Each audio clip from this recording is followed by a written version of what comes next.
I'm Julie Pace, and this is my Alair story.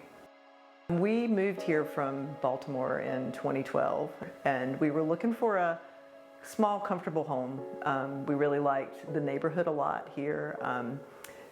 We liked the size. It was big enough to not feel like we were on top of each other, but small enough to feel cozy and manageable. My husband and I talked about this was going to be our forever home.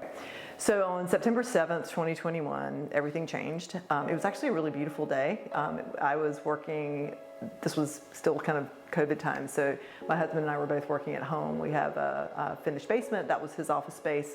I was on a Zoom call in our bedroom and was doing my work on a Zoom call, and all of a sudden I heard my husband frantically very upset in the other room. And he knew I was on a call for work, so I knew it was something pretty terrible. And I actually thought maybe something had happened to our cats.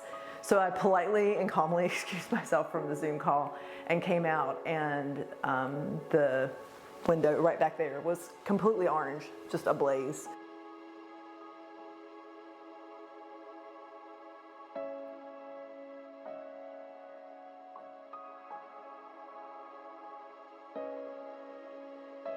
But the fire restarted in the attic. It started to sort of burn again. So my husband and some neighbors got our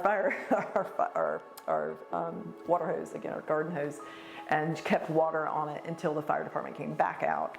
And at that point, they were like, we are not letting this fire start again, and they inundated our house with water. So when they were finally done, there was about 4 inches of water throughout our entire house. So even though I would say probably about a third of the house was destroyed by fire, our screen porch, which is there, the kitchen, the attic. The fire went up into the attic.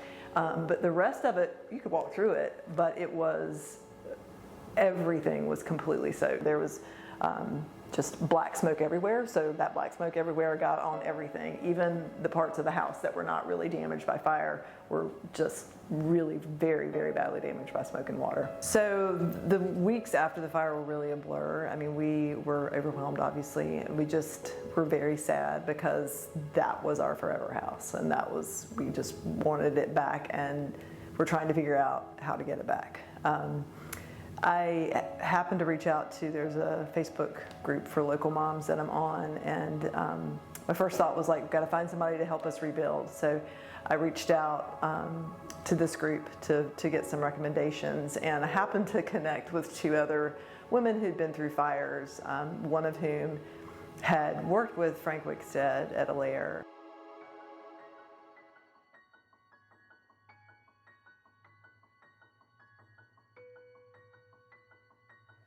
So I think if you talk to anyone that's gone through a big, probably any build, but certainly a whole house rebuild, because we rebuilt from ground up. I mean, our house was taken to the ground, except for the chimney. For some reason, the chimney stayed. But there are always scary moments. There are bumps in the road, and we certainly had our fair share of those, some of which were quite scary.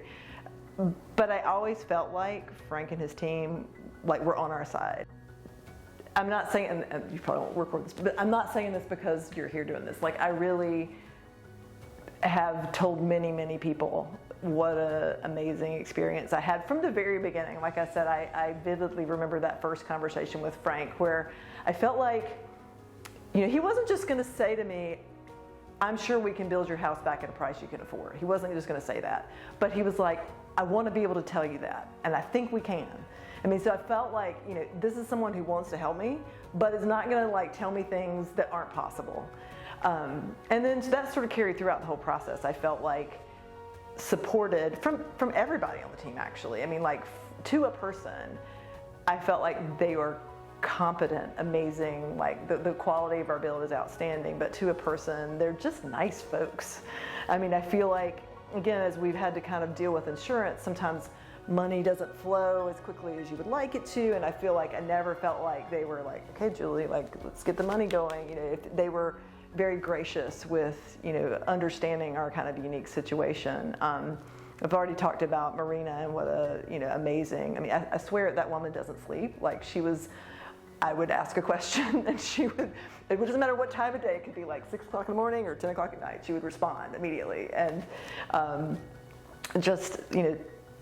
just so kind. And I think one of the things I've said several times over, I don't know if anybody really ever says this, that when it's all said and done, I'm actually gonna miss not having them in our lives. I actually asked Marina, I was like, can you not be my like house concierge for the rest of your life? Because I'm just, I enjoy these people and I trust their judgment, and I like having, I like being able to ask them questions about, why is this thing happening in the house? Is this okay?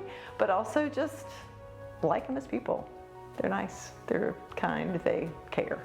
And coming off of a house fire and rebuilding, a process that's incredibly stressful, like that probably, you want builders that are going to do a good job, obviously. That's your top priority. But like really second in line and pretty much equal is having people that you feel like care about you. And I would definitely say Frank and his team do.